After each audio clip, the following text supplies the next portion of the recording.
What's up, nerds? Welcome back to the painting desk. Today we're going to be painting a Genestealer Cult Abominant. So I just started with a typical black undercoat primer with a zenithal white from the top so I can see the detail. And we're going to get started with our skin mixture. For this we're going to do 40% Kislev flesh, 40% Slaanesh gray, and 20% Ushadi bone. And to make things a little bit easier, I didn't glue them all together, so I'll pop off this little guy and put him on an old wine cork. So I just go around with my mixture that I mixed on my wet palette, and I'm keeping it kind of thin, and just go around all the skin areas until it's fully covered. Now for me, I was able to get good coverage in 2 coats because it wasn't too thin.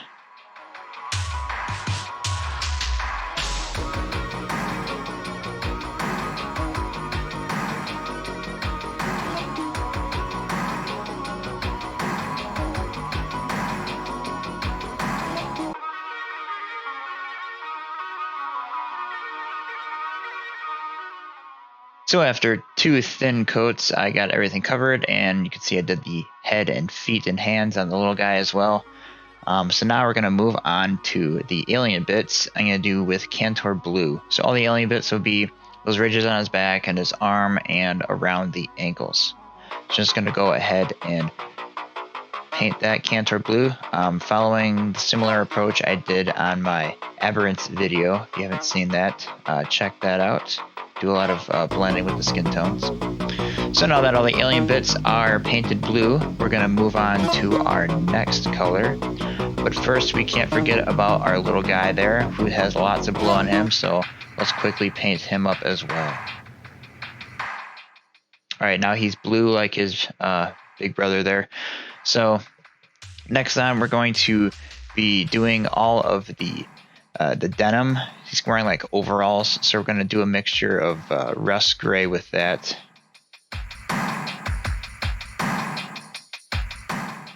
And a little bit of Dawnstone just to kind of gray it up a little bit. So after mixing on wet palette, I got that kind of a blend. So I'm just going to go ahead and put that on all around his overalls. And with his overalls all painted up, we're going to move on to our next color. So that's going to be corn red. And we're going to put that on the little guy's robe, as well as he's got kind of like a front loincloth thing. Just going to paint that corn red.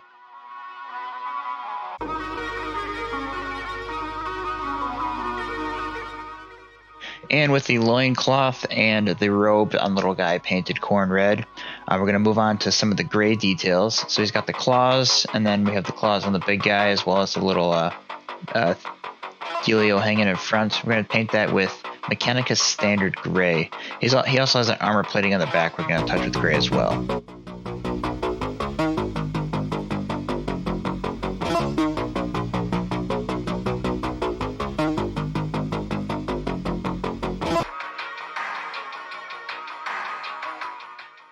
And then after the gray is all painted up, you can see I got both of those armor plates and the claws. I'm going to be using Mournfang Brown for the pouch and his belt.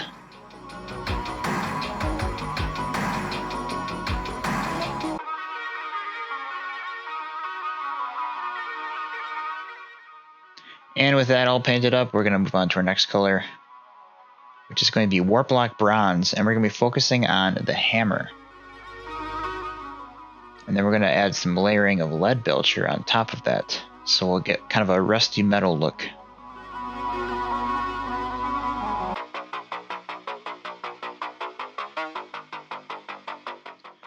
So I'm focusing the Warplock Bronze on the hammer mostly, and I'm leaving the handle untouched because we're going to go over that later with a different color. And with the hammer all painted, we're going to grab our lead belcher, and we're going to touch up some details, starting with the chains from his waist and his ankles, and the ankle bracelets and the wrist bracelet and the broken chain hanging off his arm. He also has a collar around his neck, which I'll touch up as well. And with that done, we're going to move on. We're going to add, I'm going to take an old brush and dry brush the lead belcher on over the hammer.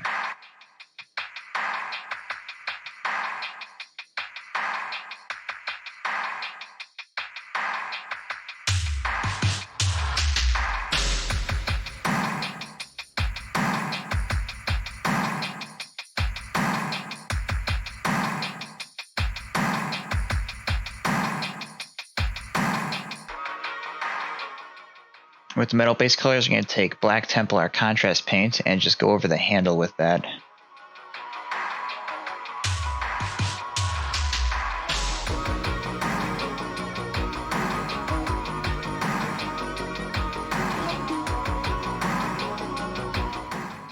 And with the metal and the hammer done, we're going to come back to our skin tones, and we're going to do a wash with Druchii Violet shade over all the fleshy colored skin. So I'm going to go around and apply this pretty heavily because I want to get all the recesses filled up with that violet color and tint the skin tone so it looks a little bit alien and mutant.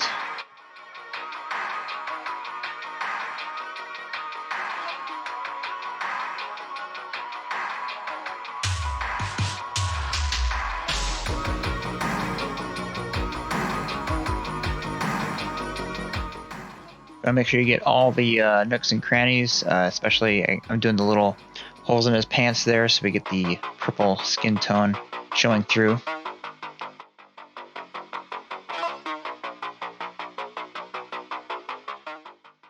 And once that shade is dry, we're going to come layer on some more skin tones. So I'm going to grab Pallid Witch Flesh, and I'm going to mix it in with our flesh tone that's on our palette.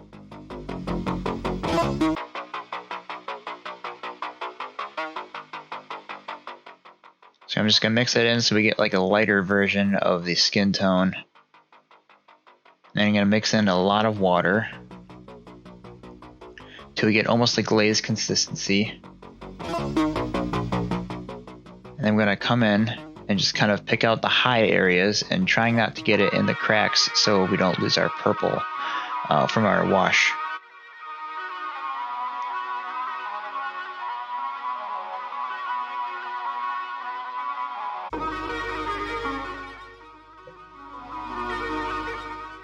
So I'm going to go around the whole model and get all the raised muscle areas. And then as I come around and do each part, I'll come back to the higher areas like the shoulder and the top of the head just to kind of pick out those raised areas a bit more and make that lighter color a little bit more opaque.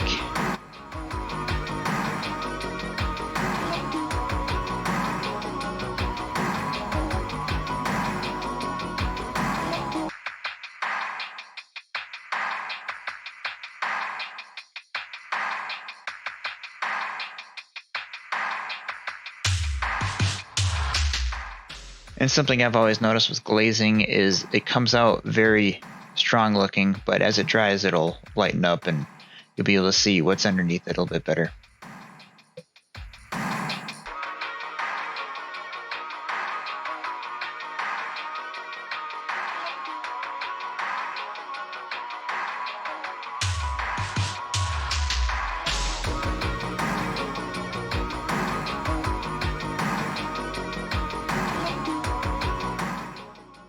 And then for the hands, I'm going to mix in some Slaanesh Gray with the flesh tone, so we get kind of a grayer, purplish hue to the skin, just to kind of mix it up a little bit for the hands to make them stand out. And we're also going to mix in some more Pallid Witch Flesh as well, just to lighten that up. And then I'm going to go very carefully over the hands, just focusing on the raised edges.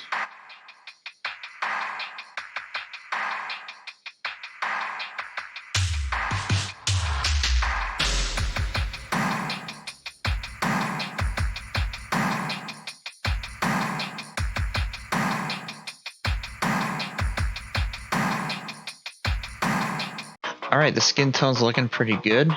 We could do some more if we wanted to and build up the tones even more, but I'm happy with how this looks. So now we're going to take our Nuln oil and just go over all of the metal bits, just to grime and darken them up, as well as all the alien blue areas that I painted with Cantor blue before. So this will add some nice contrast and really make the highlights pop later when we get to that step.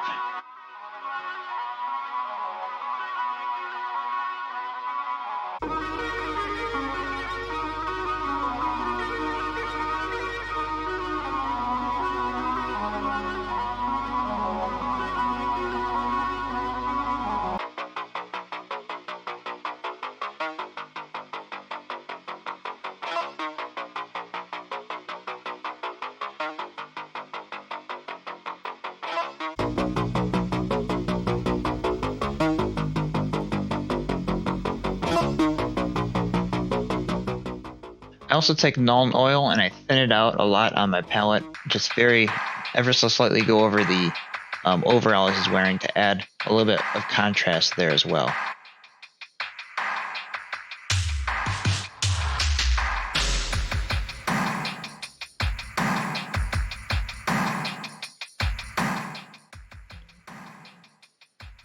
And then I'm going to come back around the skin with Macragge blue, and then I'm going to also mix in some Olotok blue. And I'm just going to go around and pick out some of the raised areas on the Tyranid skin bits around his back and his arms and his forehead.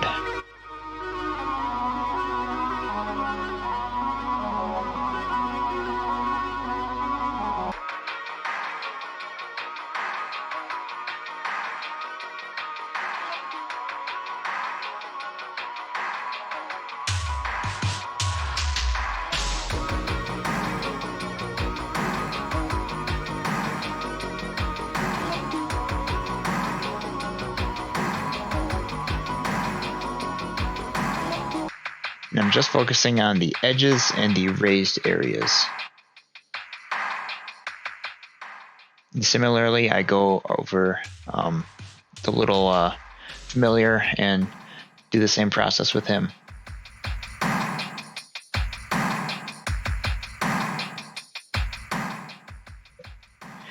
After that layering, I'm going to take Fenrisian Gray and mix it in with the previous mixture of Macragge blue and Olotok blue, and I'm going to do some more highlighting, doing a little bit less than before, but just focusing on the raised areas where the light would be hitting. I'm going to go around the whole model and touch all the blue areas that would need that highlight. Just focusing on the ridges though.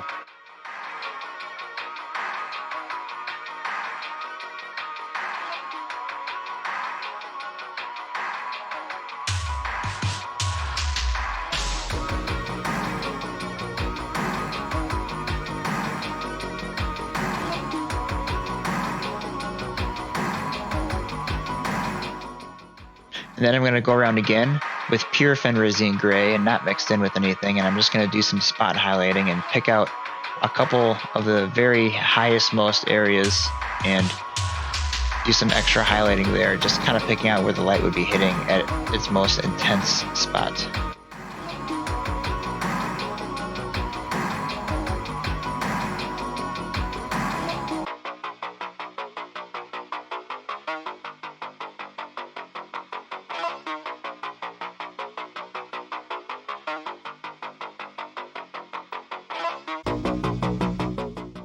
And I'm also going to take this color and do the highlights on the overalls. Just focusing on the edges and the raised areas, just to kind of make them pop out a little bit more.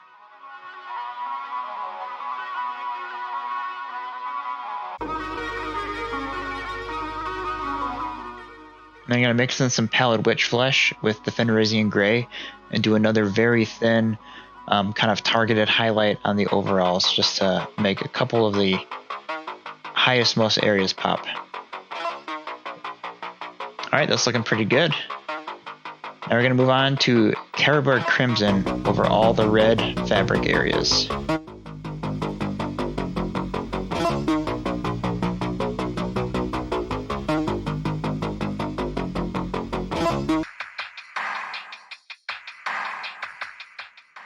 then after that shade is dry, I'm going to take Mephiston Red and thin it down with water and some Evil Sun Scarlet to layer up on the red fabric. Just focusing on the raised areas.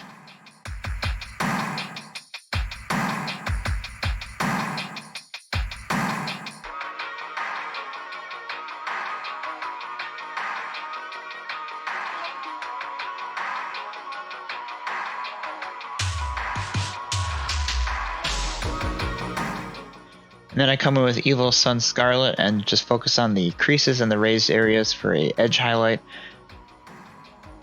And just want to target the areas where the light would be hitting and along the edges. Down to the face details, we're going to use Everland Sunset and Screamer Pink. I'm going to do Screamer Pink on the tongue and all the areas inside of the mouth.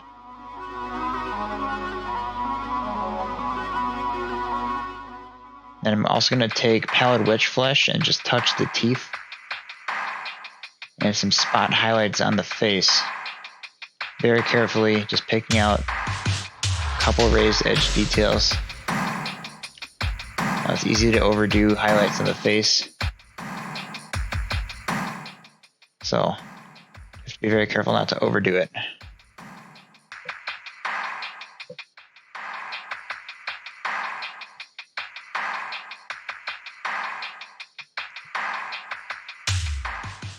And then with a steady hand, I touch the eyes with Everland Sunset.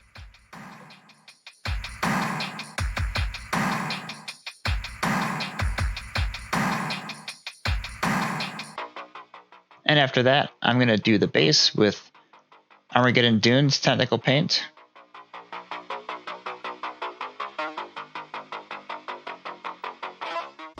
And I'm also going to take this time to glue the little guy on the base. Now next I'm going to take Lead Belcher mixed with some Runefang Steel to do some highlights on the hammer. I think there's a color Iron Breaker. I don't happen to have that in my paints, so this mixture is pretty close to that. And then I'm going to take Brass Scorpion and just touch up some bits like his cult emblem and also the power coils inside of the hammer. Alright, next up is Agrax Earthshade and shade the entire base. Add some detail to the dirt. And I'm also going to shade his leather pouch and his bag of bones.